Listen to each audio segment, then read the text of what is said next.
Hey guys, Brett Weiss here. Welcome to another video.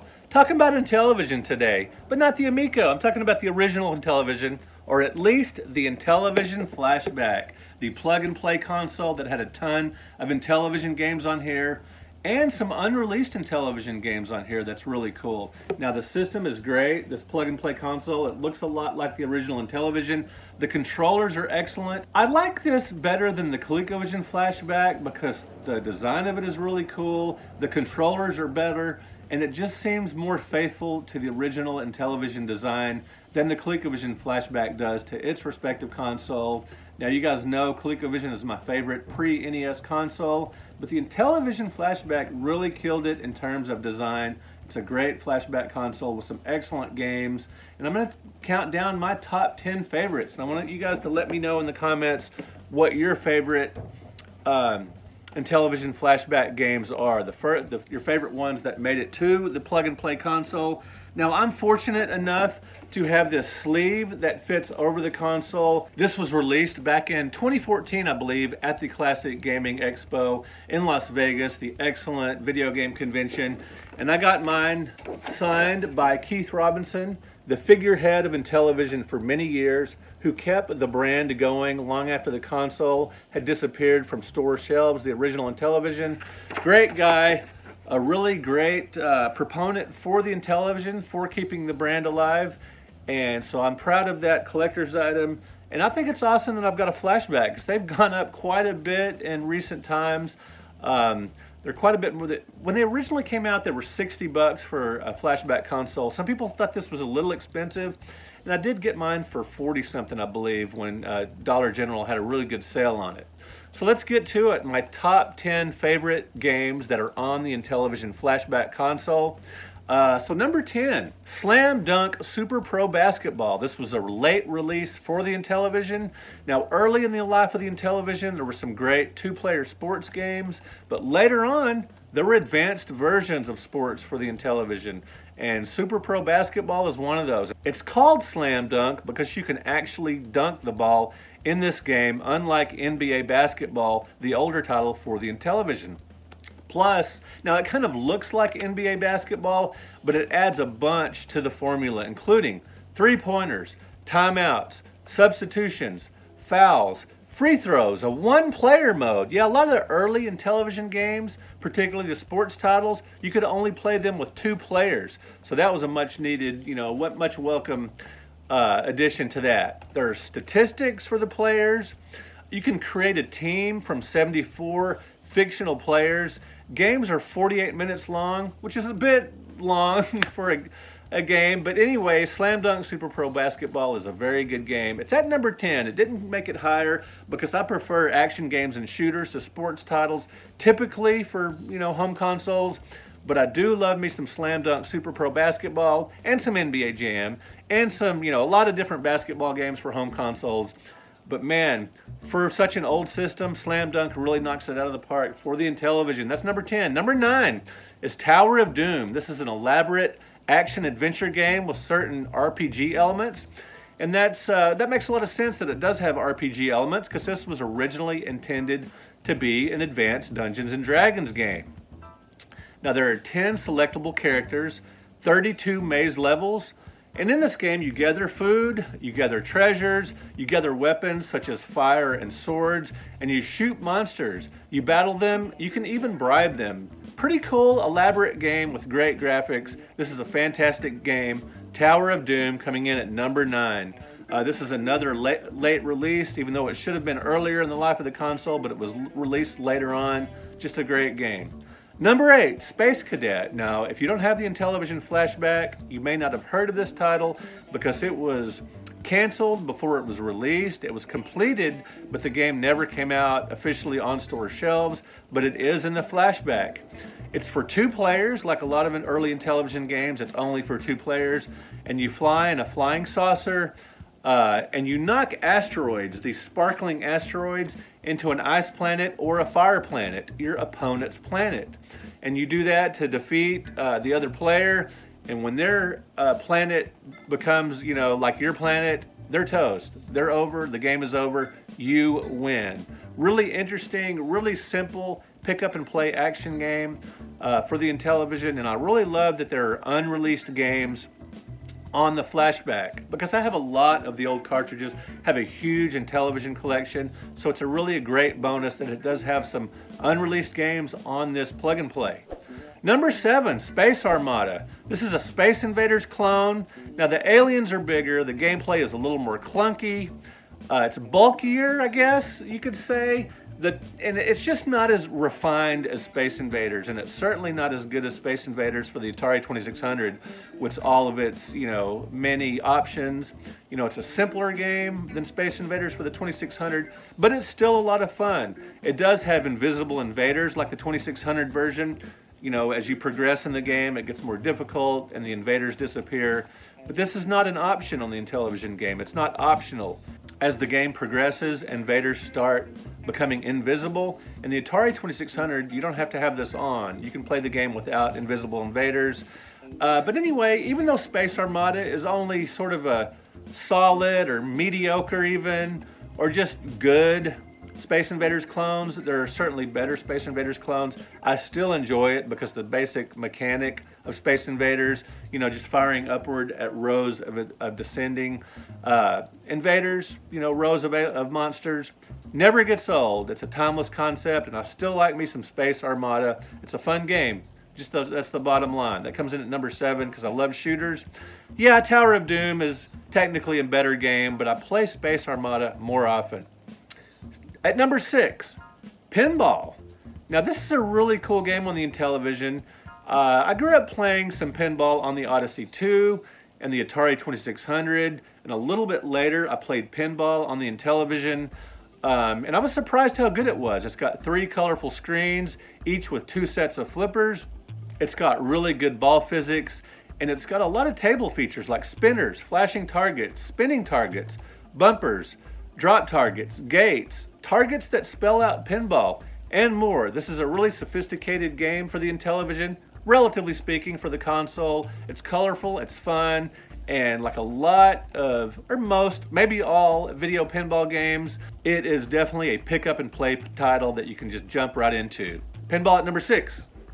Number 5 on my list of favorite Intellivision Flashback games, Astro Smash. This is a legendary Intellivision title that shows up on a lot of best of lists. It's sort of a cross between Space Invaders and Asteroids. It's very arcade-like. It's one of the most arcade-like games in the Intellivision library. Games can last a very long time because the difficulty level doesn't amp up super hard. In fact, it can get easier as you go. It was a pack-in title with the Intellivision in 1982. And just people love the game. In 1982, Astro Smash replaced Las Vegas Blackjack Poker on the Intellivision with Astro Smash. This was a smart move because this was a great popular game. They should have done it maybe sooner, right when Astro Smash came out.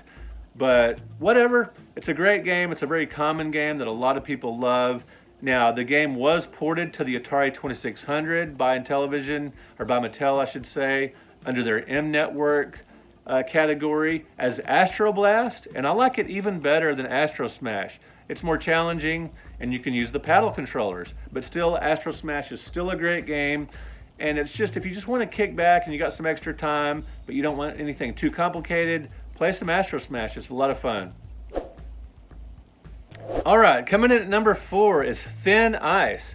Now this, like Tower of Doom and some of the other games on the Intellivision Flashback, are games a lot of us didn't grow up playing because we had some of the more common titles like Astro Smash, like Las Vegas Blackjack Poker, like NFL Football. A lot of those early Intellivision games, Space Armada, were so common. Some of the later releases like Thin Ice and Tower of Doom, a lot of those, a lot of gamers just didn't see them because they weren't produced in as big of quantities, and the Intellivision, it's sort of, was no longer in its heyday when these later releases came out. But Thin Ice is excellent. It's a lot like Kicks, or a little bit like Kicks. It kind of reminds me of Dig Dug 2 a little bit. Not like Dig Dug, but like Dig Dug 2.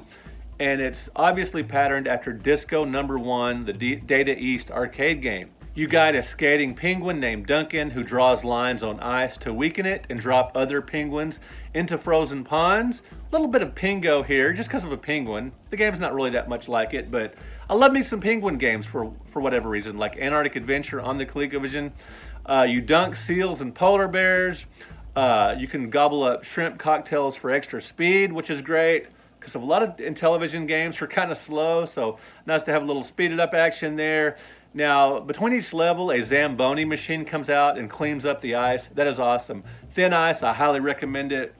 Some of these games, you know, these 10 titles are definitely worth picking up a flashback for these alone, even though they've gotten a little more expensive. These are some awesome games. Number 3 is another late release that has excellent graphics that a lot of us didn't play back when we, you know, the first run of the Intellivision. I played it later. Thunder Castle. Highly unusual maze game. You energize your knight by touching a bat in the forest, a mouse in the castle, or the red skull in the dungeon. Yes, there are 3 really cool maze levels in this game. You pick up magic objects. You avoid combs. Yes, combs. For some reason, combs are an obstacle in this game, so avoid those. It's got an epic musical score. The game sounds terrific. There's atmospheric sound effects. Stunning graphics. The graphics are crazy. You may not believe this is an Intellivision game. It looks like aftermarket Intellivision games, like some of the really excellent home brews that came later. It's got full screen enemy intros for each level. Dragons, sorcerers, and demons. 3 themed levels. Amazing game, Thunder Castle. I considered putting this number 1 on the list, but there are 2 titles that beat it out, including number 2. And back in the day, I underappreciated Night Stalker. I wasn't a huge fan of it for whatever reason. Even when I wrote my first classic home video games book back in 2006, 2007, I liked Night Stalker to some degree. It was playable, but I just found it too slow. But in recent years, I've really warmed up to it, and I absolutely love the game. It looks fantastic. It's got spiders and bats and a Lost in Space type of robot.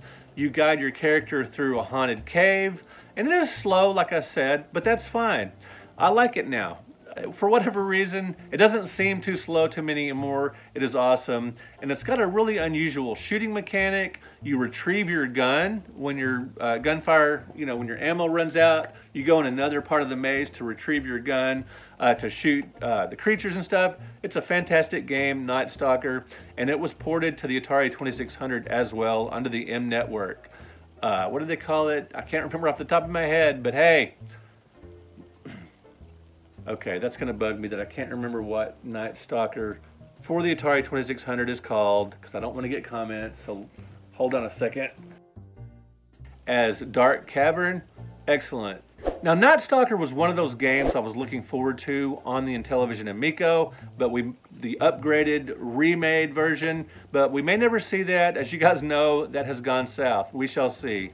All right, guys, at number 1 of all the games on the Intellivision Flashback, all 60 or 61 if you have the Dollar General exclusive, number 1 is Shark Shark. This is one of my favorite 2 or 3 Intellivision games of all time, along with titles like Diner, Burger Time, Beauty and the Beast. This is right at the top of the list, top 5 at least. It might be my 2nd or 3rd. It just depends on what day you ask me.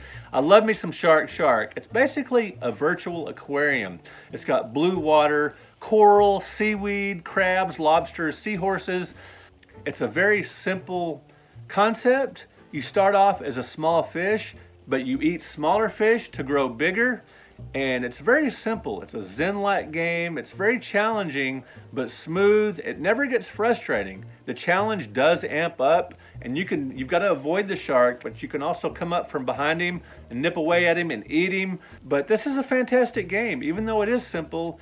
Now, Shark Shark, a lot of you guys know of Shark Shark from the Intellivision Amico, all the hoopla over the advanced remake of Shark Shark that was supposed to appear on that console that may not even be a thing now. We shall see if a miracle happens and the Amico comes out, or at least some of these games get put on, other consoles like the Switch or the PS5 or whatever. We shall see. But I do hope to play, an advanced version of Shark Shark at some point. This one I played on the Amico at the Intellivision event at the National Video Game Museum, but we shall see. I don't know if I'll ever play that version again, but hey, I know what I will be playing. I will be playing Shark Shark on my Intellivision Flashback and on my original television. It's just a fantastic game that I really encourage everyone to give a try. It's super fun. Now, for you modern gamers, a lot of these games don't look like much compared to today, but for the Intellivision, and considering the time the console came out and the graphical limitations compared to what goes on now, these games look good and they're still a lot of fun to play. That's my big thing with retro gaming, like with my 100 Greatest book, when I review games today, when I review older titles. It's not necessarily about the graphics or the sounds, or although that does play a role, it's all about the gameplay and how much fun you can have, and I love pick up and play titles. These games are a blast, so let me know in the comments, what are your favorite games on the Intellivision Flashback? I knew I left out some good ones, like Utopia, like Slapshot Super Pro Hockey, like Super Pro Football. There are a lot of great games on the Intellivision Flashback. Let me know your favorites. You can let me know your favorite one of all time or your top 10 or whatever. Thank you guys so much for watching. Now, check out this commercial for my latest book, the NES Omnibus Volume 2. Talk to you later, and thanks for watching.